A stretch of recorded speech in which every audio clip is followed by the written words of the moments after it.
น้อมไว้คุณพระศรีรัตนตรัยซึ่งมีพระพุทธพระธรรมพระสงฆ์น้อมไว้พระเถระมีอาจารย์สารสินเสสวรรค์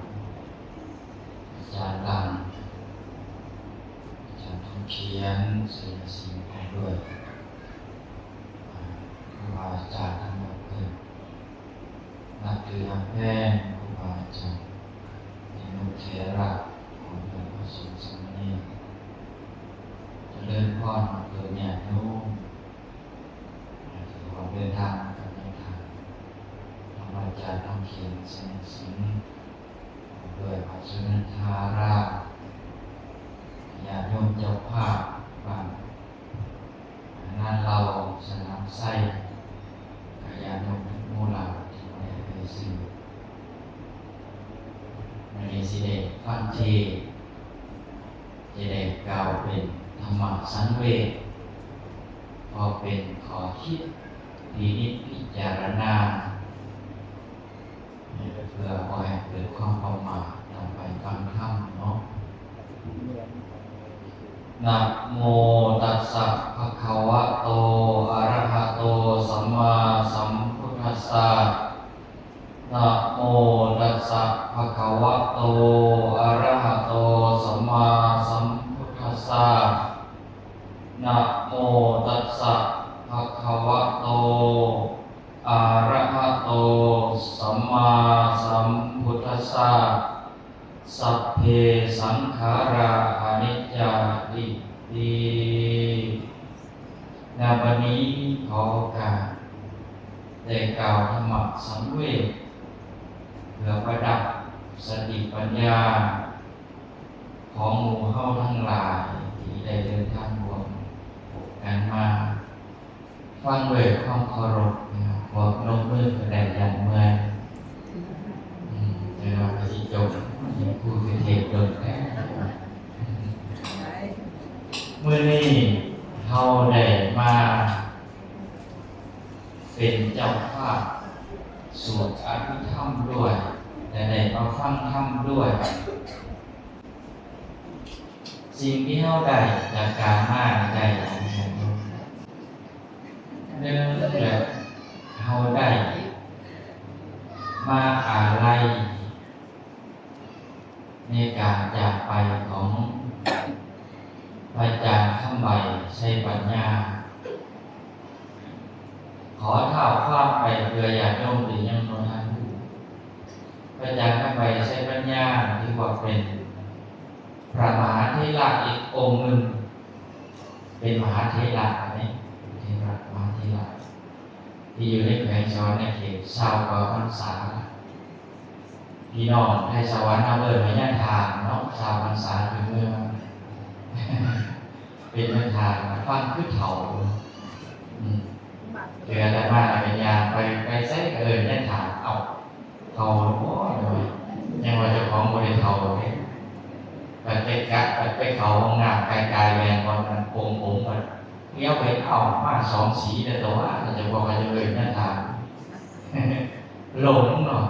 หลงการเวลามีเขาว่าได้อะไรนั่งเงินที่ได้จากไป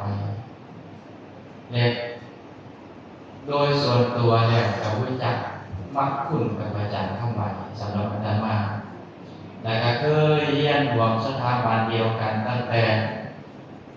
อยู่มัธยมเป็นหอดจบมหาลัยจบมหาจุฬามานั่งกันแต่เพิ่นที่เป็นพรรษาแก่กว่า1 พรรษาเพิ่นเป็นรุ่นอ้ายแต่การเรียนของเพิ่นเป็นรุ่นน้องอาตมาปีหนึ่งพรรษาเพิ่นเป็นอ้ายอาตมาปีหนึ่งเดี๋ยวงงบ่เนี่ยคือบอกกันไปกันมาพรรษาของว่าเป็นครับเพิ่นสิแก่กว่าอาตมาปีหนึ่งแต่พรรษาของแต่ว่าการศึกษาการเรียนอาตมาเรียนก่อนเป็นปีหนึ่งโดยสันติจบมหาลัยอาตมาก็จบก่อนแล้วก็มาวงจรของชีวิตได้มาบอกสอนอยู่เรียนมัธยมสงฆ์ต่อไป เสริมอาตมาอาจารย์สรศิลป์ได้ทำหน้าที่ของคณะบริหารเป็นหน้าที่ของผู้อำนวยการเพิ่นก็มาสอนเป็นครูสอนอยู่โรงเรียนมัธยมสงฆ์ต่อไปแต่หลายปีมีว่าเฉพาะคุณงามความดีเขามาอะไรแบบนี้เนี่ยเขาต้องบอกถึงคุณงามความดีของเพิ่นพอความดีของเพิ่นมีหลายนะไปจากประเด็นนี้ว่าเริ่มต้นไปสร้างวัดที่เมืองซ่องข้อนแดงเป็นเจ้าอาวาสได้วัดไปเลยเหมือนกันสุดท้ายด้วยสุขภาพที่บ่ค่อยจะดีนักเป็นโรคหัวใจเนี่ยรู้สึกว่าหลังๆมากคนที่จมหายใจฝืนเป็นปอดนั่นอีกเปอร์เซ็นต์ต่อสู้กับโรคมาหลายปีไปนอนรักษาตัวอยู่ห้องหมอมุกดาหารเกือบเดือนทางอาจารย์สรศิลป์ได้ปิดปัวระดมญาติโยมห้อยมันหลายแสนบาทเลยจนข้างนั่นคืดว่าแม่ได้กับไหวอาจารย์มาท่านอาจารย์สรศิลป์กับโรคกันกระทะทั้งหมดทานหมอว่าโอกาสรอดนี่น้อยก็คิดว่าปล่อยเพิ่นทรมานกับเกือบเกินเลยไปถอดคอซะแล้วจังทอแยมลงปอดนะแต่ทางหมอผู้ดอกเตอร์ผู้ชิวหูเนาะ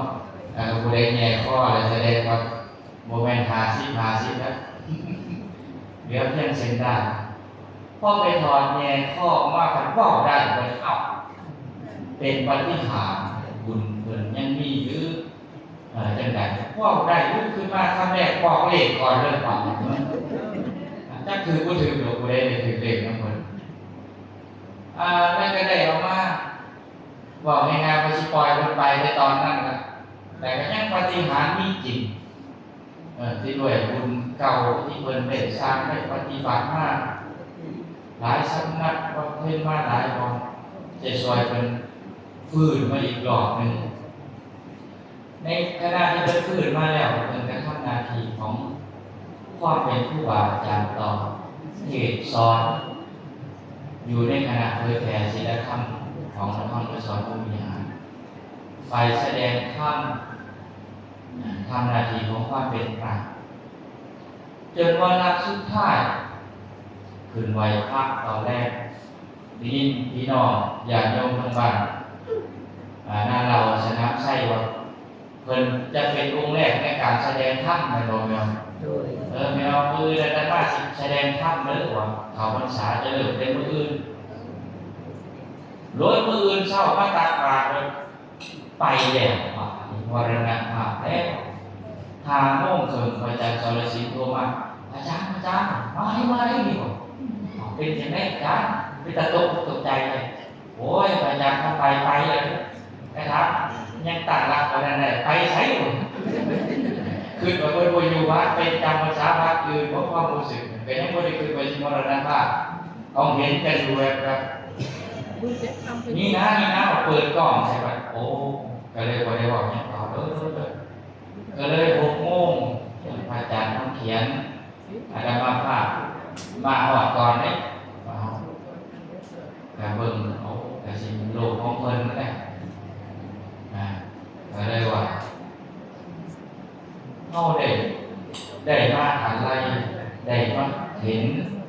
คุณความดีของเพิ่นเนี่ยได้มากกล่าวว่ายังบริจบได้ทั้งหลายอย่างที่เพิ่นอุทิศตนเสียสละตนเองเพื่อพระศาสนามาตลอดและก็เป็นพระองค์หนึ่งที่มีความรู้ความสามารถและมีแง่มุมในการเว้าดึงดูดจิตใจอาจารย์เข้าไปในบุคลิกของคนพิเศษแต่สมัยเรียนคนนั้นว่าได้กระดาษฟังจำไม่ในโบราณตั้งสมัยเป็นหนุ่มอาจารย์มากกว่าขี้อายตอนเป็นที่อาจารย์ยืนไม่สั่งเลยเผื่อโคตรกว่าฉันเป็นคนขี้อายก็บริคือว่าสิมาอยู่ในเวทีทั้งมือ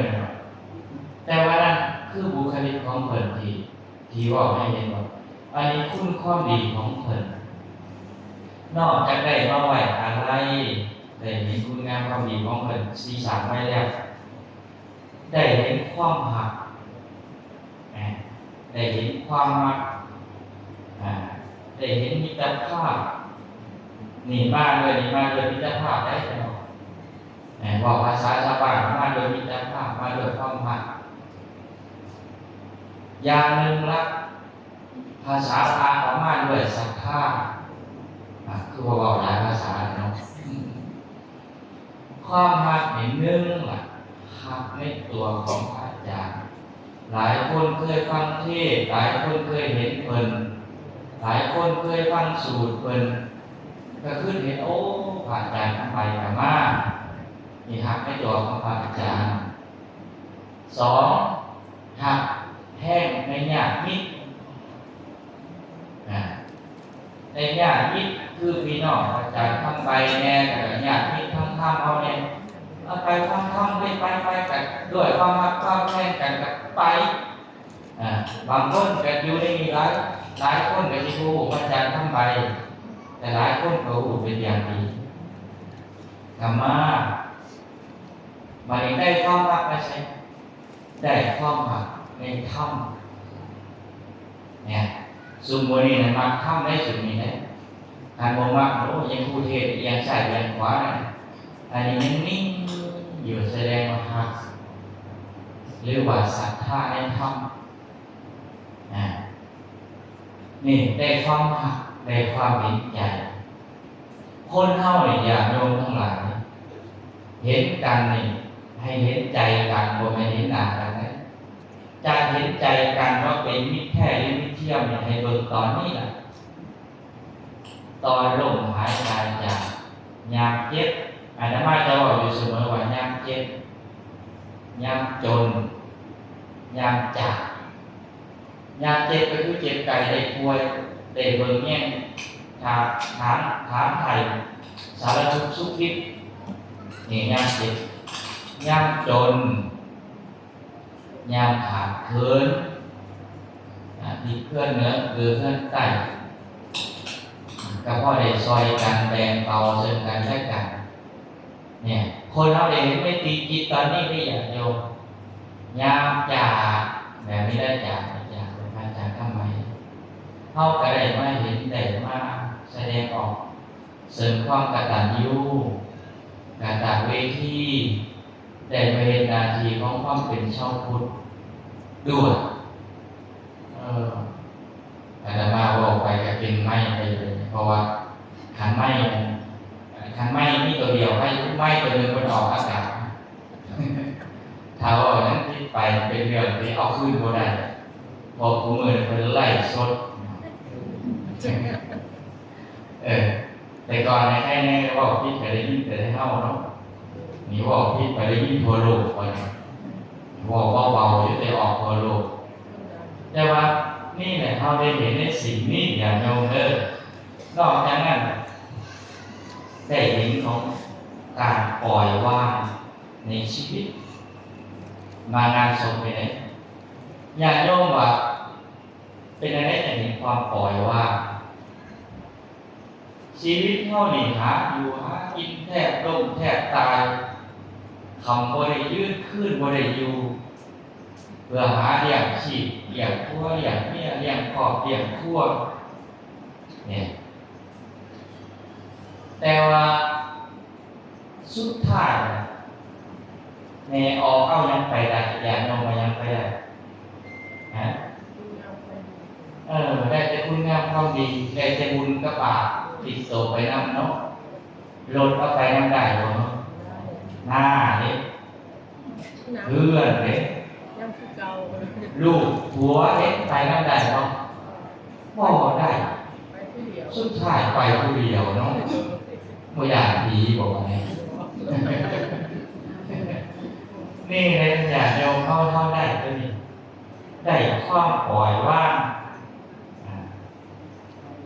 ได้ความปล่อยว่างว่าชีวิตนี้บ่มีอย่าง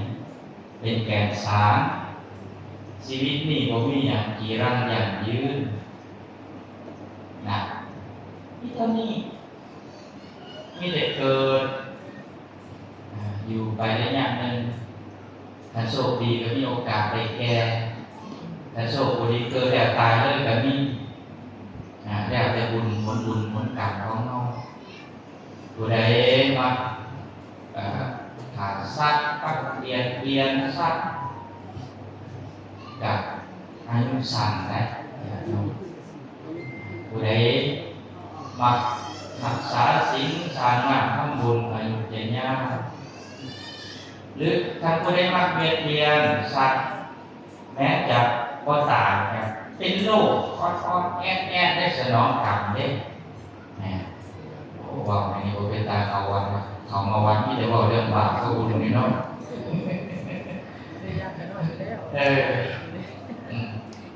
หลายคนเนี่ยแม้อาตมาแต่ก่อนก็มียาประจำตัวเดี๋ยวนี้มียาประจำตัวยาลดความดันก็เลยบริขั้นเอิญว่ายามันคือฟังดูขาดแมวก็เลยเอิญว่าอาหารเสริมซะเนาะสันเขาแล้วไปสันอาหารเสริมตามอันนี้ที่ในกลุ่มของอาตมาที่เข้าใจกันดีโอ้ยเดี๋ยวสันอาหารเสริมกันแต่แล้วมันกินยานั่นแหละที่เขาได้เห็นคือความปล่อยวางต่อมาเขาเห็นคุณค่าของการมีชีวิตอย่างโยมในขณะที่เขายังมีชีวิตอยู่นี้เขาควรจะเห็นอย่างเบื้องแรกความดีแบบไหนหวานมีร้ายและความดีกว่าเนาะเอามันจ่อมันแคบมันเริ่มต้นจากเพื่อนเขาความดีเนี่ยเริ่มต้นจากเพื่อนเขามีลูกมีผัวมีพ่อมีแม่แต่เหตุดีนั่นกันแล้วก็แต่เหตุดีนั่นกันเลยย่างเนาะเยอะบางมือก็ดีบางมือก็ดีแต่แน่เสียแน่เนาะธรรมดาป่วยกับบวมกระทบกันเป็นธรรมดาแต่จังนั้นก็อย่าเด้ออย่าโยมเด้ออย่าถูกกระทบกันโดนกระทบกันแล้วกันเลิกลากันไปหมายความว่าแม้เขาจะบ่พอใจโกรธเคืองกันสมัยก็ตามให้เขาพยายามทำความเข้าใจอยู่กับความสุขให้มันหลายที่สุดอย่าไปเครียดกันคามวันคามคืนสิเอาเป็นเอาตายเป็นทุกข์อยู่อย่างนั้นอย่าไปเอาบ่กุ้มค่ากับการเวลาที่เขาเกิดมาเพื่อจะแสวงหาความสุขแต่เอาความทุกข์มาเผาใจอยู่ไหมอ่ะคุ้มวะกับเวลาที่เขามีอยู่คุ้มวะนักไปกว่าท่านก็คือเวลาที่เขาจะจากลากันหลายคนนี่เคยเว้าสู่อาตมาฟังว่าโอ้ยน่าเสียดายตอนมีชีวิตอยู่น้ำกันพิษแต่กันเรื่องน้อยๆกับพิษกันมีอันนี้ขออนุญาตเบยสื่อโยมแม่ผู้หนึ่งแล้วว่า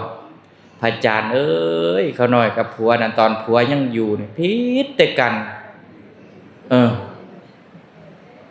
บาดมาคือคู่มือนี่เสียดายให้อภัยกันจักว่าดีคันเป็นไปได้นี่เล่าไปเอาเมียใหม่ก็ยังดีกว่าแล้วตาย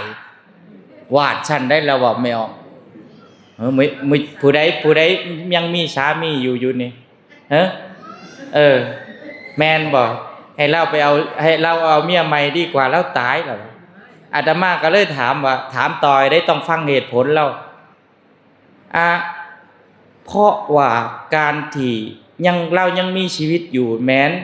คิดฮอดห่วงหาอะไรแต่ยังได้ถามไถ่ยังได้ไปหายังได้ส่งข่าวกัน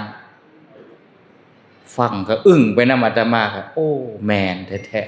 ๆบัดตายไปแล้วจักเล่าอยู่ใส่อาจารย์เอ้ยมันเปื่อยในตับในปอดนี่ละวะห่วยอันนี้เข้าใจเลยว่าอาตมาก็นึกถึงว่าความสูญเสียนี่อาตมาได้ทำจากไม่ออกผู้นี้แหละว่าการสูญเสียในโลกนี้ จากคนที่ฮักที่พอใจนี่เป็นเรื่องที่ยิ่งใหญ่เป็นเรื่องที่เสียใจสุดๆเพราะยังเพราะว่าแต่ก่อนเขาเคยศึกษาธรรมว่าความบ่เที่ยงก็เป็นทุกข์แต่เขาก็บ่จักว่าทุกข์แบบใดเนาะแต่ว่าสิ่งหนึ่งว่าเมื่อคนเฮานี่นะอาตมาอยากเน้นเรื่องว่าคุณค่าของการเวลาที่เฮายังมีชีวิตอยู่รวมกันควรจะเอาสิ่งดีๆเด้อญาติโยมเด้อผิดกันก็จะผิดกันโดนว่าซั่นเนาะเอาสิ่งดีๆนี่แหละอย่างน้อยๆคนเฮาอยู่นำกันมาหลายฝ่าหลายปีความดีอาจสิหลายกว่าความบ่ดีเลยอาตมาว่าแต่ว่าด้วยมันโกรธนี่แหละเนาะด้วยความอยากหายเนี่ยมันเลยบังไปหมดอยู่นำกันจนบ่จือหน้ากันได้บางเถื่อเนาะแม่นบ่อีแม่แม่นหรือบ่แม่นบางเถื่อจะเอิ้นกันว่าหมาพุ่นก็มีแต่ว่าทั้งอยู่กันมาเท่าใดปีผู้จักกันใหม่ๆนี่หักแพงกันอยู่กันไปโดนๆหลงกันบาดเนี่ยบ่จือหน้ากันโอ้คนเฮานี่ก็แปลกเด้เทียบใส่ต่างๆหน้าเทียบใส่สัตว์เดรัจฉานเทียบใส่ของต่ำๆไปหมดแหละเพราะหยังแหละบาดนี้เพราะหยังแม่เพราะว่าเฮาคุมความโกรธความอยากหายนี่บ่ได้ความอยากหายเนี่ยมาแห้งแล้วบังตาจนบ่จือกันเองเนาะบ่ได้เว้าผู้อื่นเด้บ่ได้เว้าญาติพี่น้องนะผัวกับเมียนอนนำข้างกันคู่มือก็ยังหลงกันเองแม่นหรือบ่แม่นไปคิดเบิ่งว่าอย่าคู่ว่าเอาบ่ปะจิว่าเนี่ยนอกจากเห็นคุณค่าของการเวลาที่เฮาจะใช้ชีวิตอยู่ร่วมกันแล้วคุณค่าการเวลาที่เฮาเกิดมาโยมแม่ทั้งหลายโยมพ่อทั้งหลายว่าการเวลาที่เฮามีอยู่นี้เฮาฮู้มื้อเกิดได้แต่ว่าเฮาบ่ฮู้ว่ามื้ออื่นมีสำหรับเฮาได้ผู้ใดมั่นใจว่ามื้ออื่นมีสำหรับเฮานี่พระอาจารย์คำใบนี่แสดงให้เฮาเห็นแล้วอภิธรรมเลยเนี่ยเป็นธรรมอย่างยิ่งเลยบอกไม่ยากว่ามื้ออื่นสิมาแสดงธรรมเด้อบ่มีมื้ออื่นสำหรับเพิ่นเลยแล้วเฮาเด้สั่นบ่คิดเสียเฮานำบ่ว่าสักวันหนึ่งก็ต้องเป็นเฮาเกิดแน่นอนคู่กับความตายชาตินี้มีจริงชาติหน้ามีจริงบ่แม่ออกดีแล้วมั่นใจว่ามีบางคนว่าจักแล้วอาจารย์ยังสงสัยอยู่ ลูกเนาะฟังเทศน์มาตั้งดนยังสงสัยอยู่แต่ว่าชาตินี้มีจริงชาติหน้ามีจริงแต่มื้ออื่นจะมีจริงสำหรับเฮาบ่ยังบ่ฮู้ยังบ่แน่นอนเด้แม่ย่าไม่ออกทั้งหลายมีแต่คิดว่าตื่นมื้อเช้ายังดำรงชีพยังไปใส่บาตรได้ยังไปทำบุญได้ยังไปเฮ็ดเวียกได้โอ้ยเฮายังอีกมื้อนึงนั่นไดอย่าไปคิดว่าปีนี้ปีหน้านะเพราะว่าพระพุทธเจ้าเพิ่นสอนว่ามรณานุสติระลึกถึงความตายอยู่ตลอดให้ระลึกถึงความตายอยู่ตลอดเวลาจะบ่ได้ประมาทนอกบางคนว่าระลึกถึงความตายเป็นเรื่องเป็นตาย้านญาติบ่ตายแม่ย่านทรมานบ่ย่านตายบ่อาตมานี่ย่านได้ตายวางแล้วนี่อาตมาหัวใจขึ้นเป็นโรคหัวใจกันอาตมาก็ได้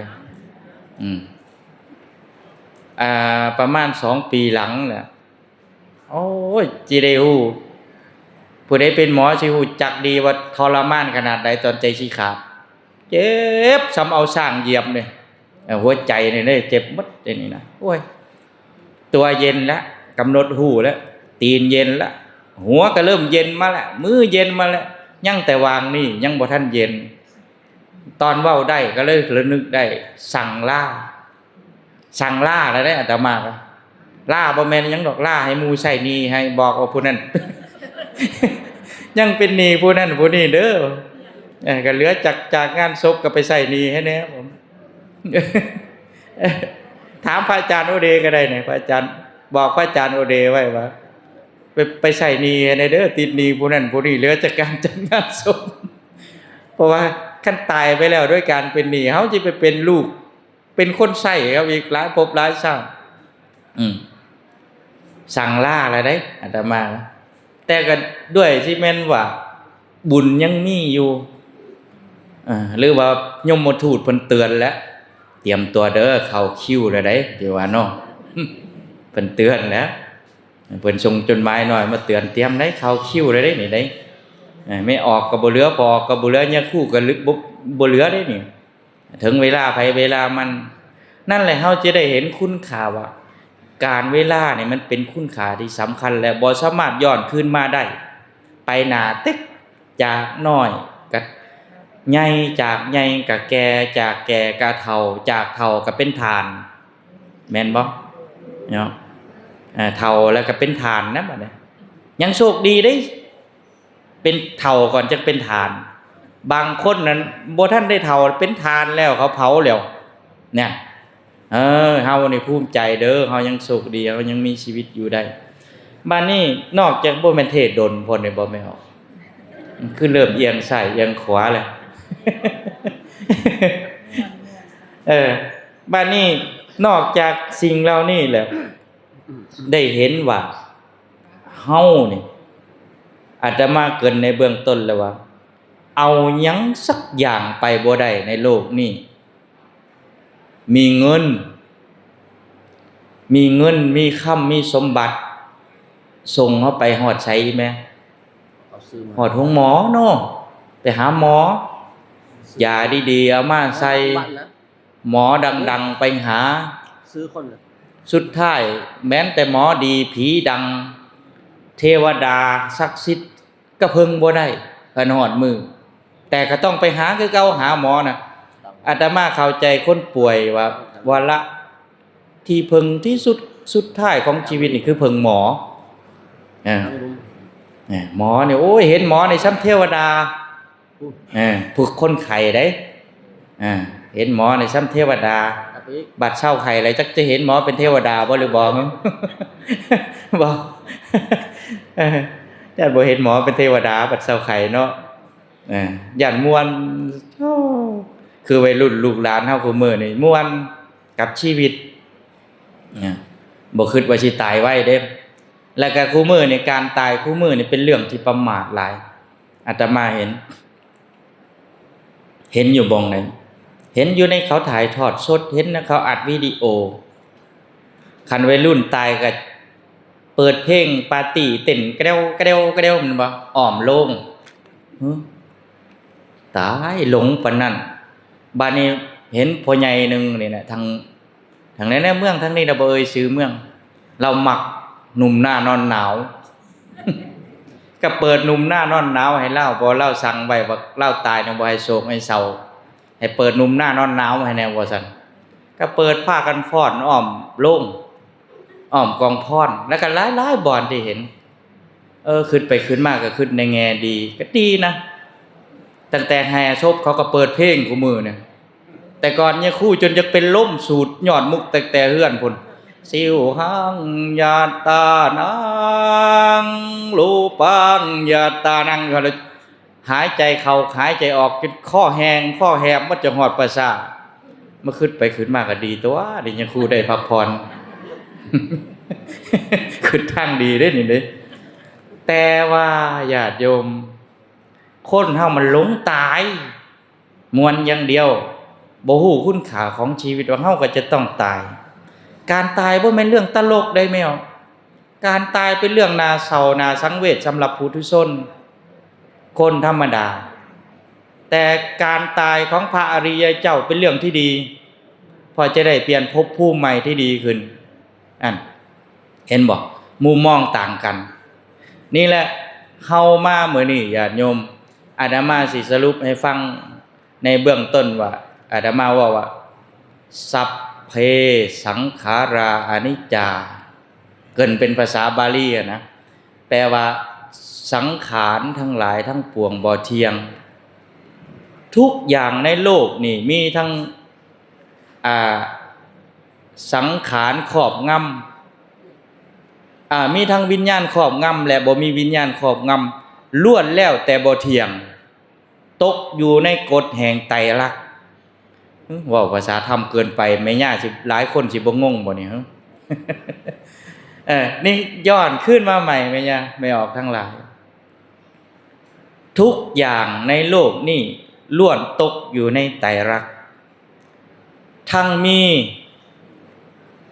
ทั้งรูปที่มีวิญญาณครอบงำและบ่มีวิญญาณครอบงำคือมีใจแม้ยังมีวิญญาณครอบงำอยู่คนสัตว์อันที่มีชีวิตอยู่นี่มีความรู้สึกเจ็บปวดย่านตายอยากกินอยากนอนสิ่งเหล่านี้เอิ้นว่ามีใจคล้องเว้าภาษาโบราณว่าอันซุ่มที่มีใจคล้องนี่เอิ้นว่าเป็นผู้มีสังขารครอบงำหรือว่ามีใจคล้องว่าซุ่มบ่มีใจคล้องนี่ได้เนี่ยบ่มีใจแต่ก็เป็นรูปที่บ่เที่ยงเป็นสังขารที่บ่เที่ยงนี่ธรรมะที่อาตมาเทศอยู่เนี่ยประกอบกันเข้ามาท่าสีให้เลื่อมๆเอาไม้หลายอันมาต่อเป็นจิ๊กซอว์ตามใจคิดเอิ้นว่าธรรมะตัวนี้เป็นบ่มีวิญญาณคล้องหอแจกเฮ็ดตามศิลปะลายเล่าเฮ็ดตามสถาปนิกเฮ็ดตามสถาปนึกจังได๋ก็เฮ็ดแบบซั่นเฮ็ดแบบใจชอบว่าซั่นซะอันนี้ก็เป็นอันบ่มีสังขารครอบงำเอิ้นว่าบ่มีใจซุมนี้บ่มีความรู้สึก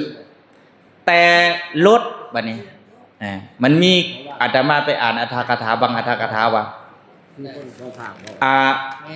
ซุ่มที่บ่มีสังขารครอบงำนี่คือพวกที่บ่สามารถเคลื่อนเองได้ว่าซั่นอาตมาก็มานั่งคิดว่ารถนี่แสดงว่ามันมีวิญญาณติมันไปได้ว่ามาคิดไปคิดมาบ่แม่นมันต้องมีคนครอบคุมอาศัยผู้มีวิญญาณคือเฮานี่ครอบคุมรถให้มันไปแต่รถมันจะไปเองบ่ได้ก็เลยว่าร่วมทั้งรถด้วยนี่ให้เฮาเข้าใจว่าทุกอย่างในโลกนี่ล้วนแล้วแต่จะแตกสลายแม้กระทั่งภูเขาวันหนึ่งก็จะต้องลาบเพียงหรือจมไปในใต้มหาสมุทรไม่ออกเชื่อจะบอกภูเขาจะลงใต้มหาสมุทรโลกมันเอียงเปลี่ยนไปเรื่อยๆอาตมามีครั้งหนึ่งเดินทางไปภูสังแฮอยู่ทั้งภูมีแต่พดซิ่วหอยทะเลนี่เต็มหมดในด่านนะแต่อาตมากลับไปรอบ2บ่จื้อบ่อนนั่นน่ะกำลังคือโอ้ตัวนี้มันตาสิเป็นทำปลาฉลามอยู่ก่อนตีนี่ก่อนไดโนเสาร์สิมาเกิดเนี่ยอาตมาคิดไว้นะหากบ่มีแนววิเคราะห์วิจัยดอกคิดเอา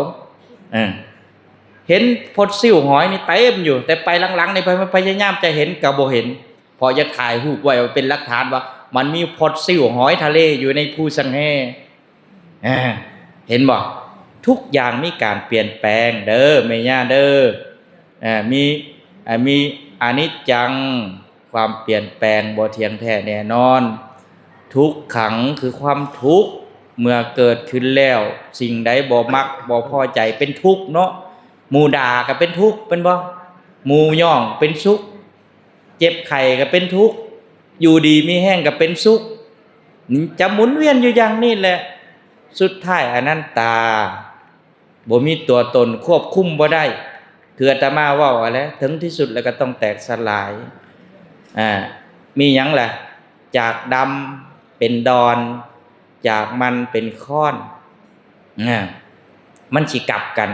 ดำคือผมเนาะหากใครได้คู่มือนี่ยอมเอาได้ให้ดำคือเก่าก็ได้เนาะอันนี้ก็ใครไปจากมันเป็นค้อนก็คือแขวเฮาจากมันดีๆกับค้อนหลายก็ถอนออกหมดใส่แขวปลอมแล้วยิ้มงามคือเก่าหลายคนใส่แขวปลอมบ่ฮู้ฉะนั้นบูนะบ่ฮู้จากดำเป็นดอนจากมันเป็นค้อนจากสันเป็นเหย้าสายตาเนี่ยแต่ก่อนก็อาตมาก็บ่ได้มีสีตาเด้บัดนี้เพิ่มเป็นสีตาเบิ่งไกลบ่เห็นบัดนี้ไปแทกเมื่อก่อนเป็นทั้งไก่ทั้งไก่แล้วก็เป็นสายตาเอียงด้วยเอ้าคือเป็นหลายแนวแท้ว่าครับบ่ใส่แว่นอ่านหนังสือก็บ่เห็นบัดใส่แว่นอ่านหนังสือบ่เห็นแต่หนังสือบ่เห็นไก่บ่ได้ อ้าวแหล่มันจะต้องถอดเข้าถอดออกแว่นนี่แต่ว่าเดียวอะก็เลยตัดในเลนเดียวให้มันเป็น2 อันซะเบิ่งทั้งไกลเบิ่งทั้งใกล้ให้มันได้ซะนั่นคือความบ่เที่ยงแท้แน่นอนเด้อแม่ย่าเด้อเอาละการกล่าวว่าการกล่าวธรรมหรือว่าในเนื่องในงานบำเพ็ญกุศลศพของพระอาจารย์คำใบไสปัญญามณีก็ขอยุติการแสดงพระธรรมเทศนาแต่เพียงเท่านี้ขออ้างอิงเอาคุณพระศรีรัตนตรัยจงปกป้องคุ้มครองพ่อแม่ครูบาอาจารย์ญาติโยมเจริญในอายุวันนะสุขะภระปฏิภาณนาสารสมบัติยิ่งขึ้นไปหมดทุกคนทุกฐานเทินสาธุสาธุสาธุอนุโมทามิสาธุ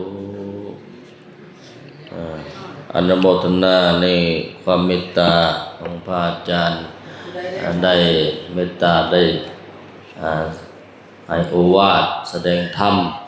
เทศนาธรรมให้ศรัทธาตนญาติโยมโดยการนิมนต์นั่งครับอาจารย์นิมนต์นั่งขอธรรมะก่อนเด้อเดี๋ยวจะให้แม่ตู่แม่ย่าเจ้าภาพเพิ่นถวายการเทศก่อนโดย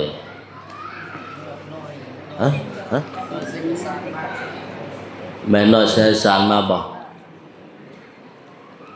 อาจารย์ต้องเขียนทุกว่าน้อยทรงดิเสสาร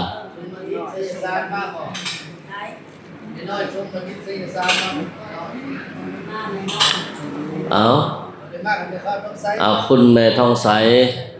ถวายกันเทศศรัทธาตนญาติโยมเอากะเจ้าภาพปนมมือเนาะตั้งหน้าให้ศรัทธาญาติโยม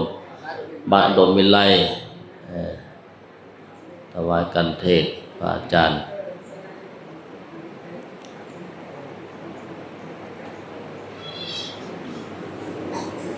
เอาสาธุสาธุสาธุอนุโมทามิสาธุ